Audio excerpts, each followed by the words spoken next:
আমরা আজকে যাচ্ছি অজানা উদ্দেশ্যে।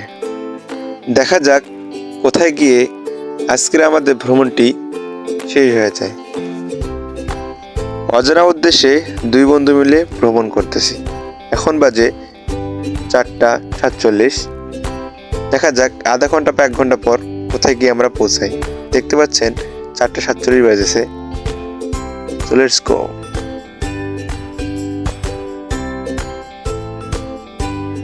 ওকে এভরিওয়ান, অজানা উদ্দেশ্যে ভ্রমণের পথে পেয়ে গেলাম একটি বাইসাইকেল।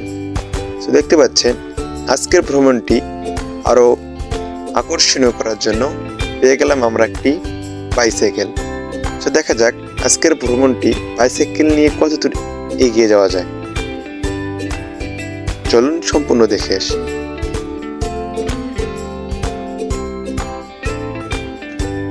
ভ্রমণের পথে দেখা হয়ে গেল আমার একটি ফ্রেন্ডের সঙ্গে। দীর্ঘ আধা ঘন্টা পথ পাড়ি দিয়ে আমরা চলে আসলাম মেন রোডে। সো দেখতে পাচ্ছেন মেন রোডে গিয়ে আমি সাইকেলটি চালালাম এবং আরও আমরা পথ অতিক্রম করব অজানা উদ্দেশ্যে ভ্রমণটি।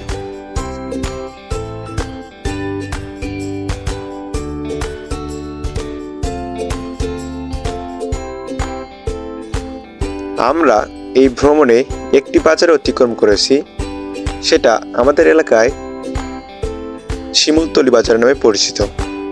এই বাজারে আমরা অতিক্রম করে অজানা উদ্দেশ্যে চলে গেলাম আরেকটি গন্তব্যস্থান। অজানা উদ্দেশ্যে ভ্রমণের পথে আমরা বলতে আমার যে সঙ্গীটি ছিল, আমার ফ্রেন্ড, তার মনে হলো যে তার নানি বাসা থেকে ঘুরে আসা প্রয়োজন। আমরা চলে গেলাম তার নানি বাসায়।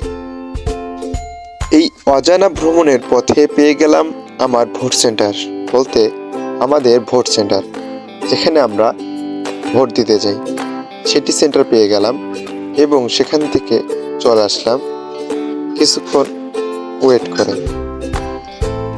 এই অজানা ভ্রমণে প্রথম পার্টে আমরা যা যা দেখলাম, আমরা অজানা ভ্রমণের পথে গিয়ে মাঝ রাস্তায় গিয়ে পেয়ে গেলাম একটি বাইসাইকেল।